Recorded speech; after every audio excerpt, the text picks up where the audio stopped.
महर्षि में ही उपदेशामृत से परमाराध्य सदगुरु महाराज की अमृत वाणी। थोड़ा सा सत्संग करो तो बड़ा कल्याण होगा। प्रवचन संख्या 61।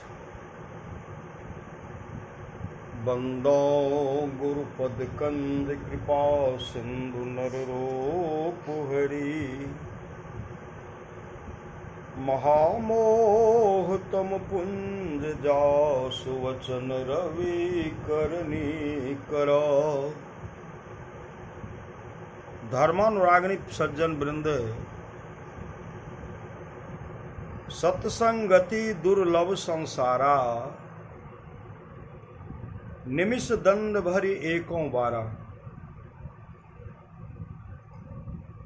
थोड़ा सा भी सत्संग करो तो बड़ा कल्याण होगा। जो अपने से बड़ों का अभिवादन करते हैं, जो अपने से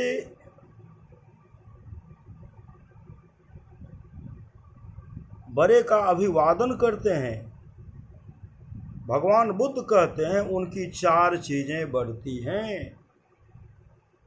पहला आयु, दूसरा सुख, तीसरा बल और चौथा सौंदर्य। सत्संग से बहुत लाभ होता है। जितना लाभ धन के मिलने से व बहुत विद्या के मिलने से भी नहीं मिलता, उतना लाभ सत्संग से मिलता है। जो नहीं भी पढ़ रहे हैं वे भी सत्संग में जाते हैं तो अच्छे जानकार हो जाते हैं। एक बार मैं छपरे में शब्द की चर्चा कर रहा था।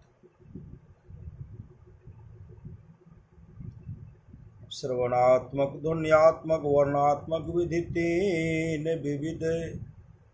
त्रिविध शब्द अनुभव अगम तुलसी कहि प्रवीण।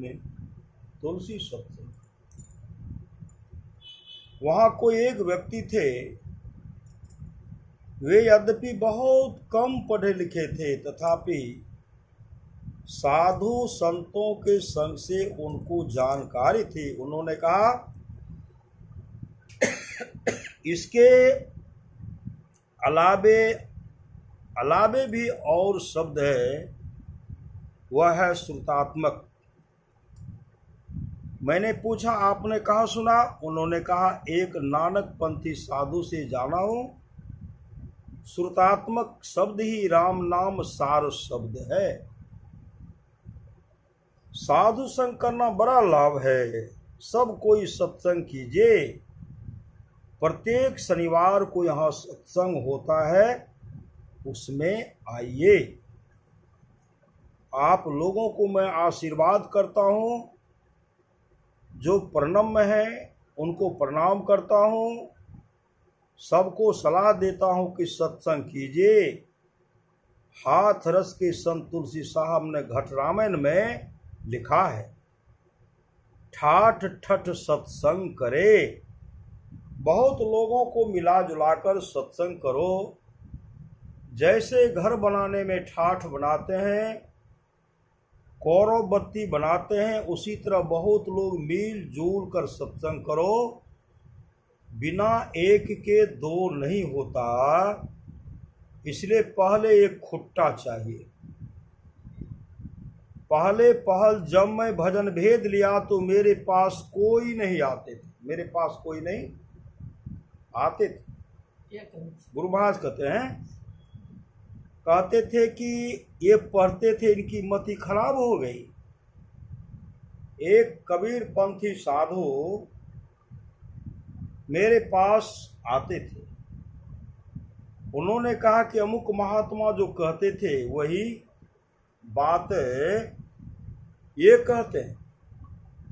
धीरे धीरे लोग मेरे पास आने लगे। ज्योतराम राय में एक प्रतिष्ठित सज्जन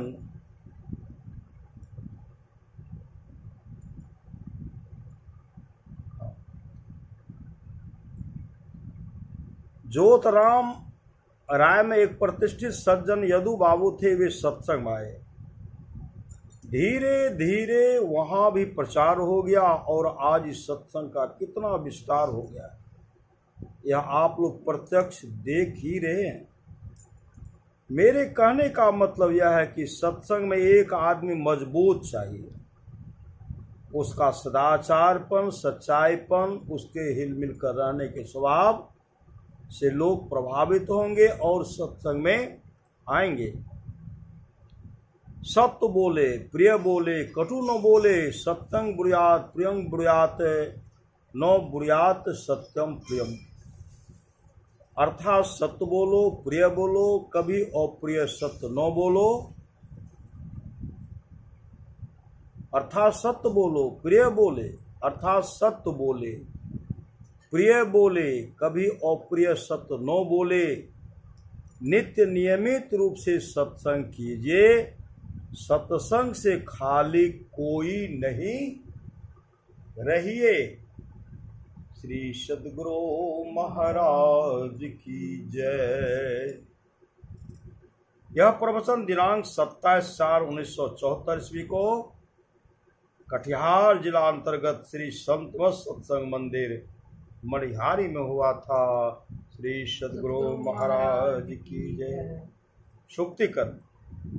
श्री भगवान वाच नौरोध्यति मा योगो नो सांख्यं धर्मे विच नो स्वाध्यायस्तत्यागो निष्ठापूर्तं नो दक्षिणा व्रतानि यज्ञच्छन्दांसि तीर्थानि नियमायमा यथा वरुन्धे सत्संग सर्व संगापहो ही मामह। श्रीमद्भागवत। अर्थ है, भगवान श्री कृष्ण कहते हैं, प्रिय उद्धव, जगत में जितनी आसक्तियां हैं उन्हें सत्संग नष्ट कर देता है। यही कारण है कि सत्संग जिस प्रकार मुझे वश में कर लेता है, वैसा साधन न योग है, न सांख्य, न धर्म पालन, न स्वाध्याय, तपस्या, त्याग, इष्टापूर्त और दक्षिणा से भी मैं वैसा प्रसन्न नहीं होता।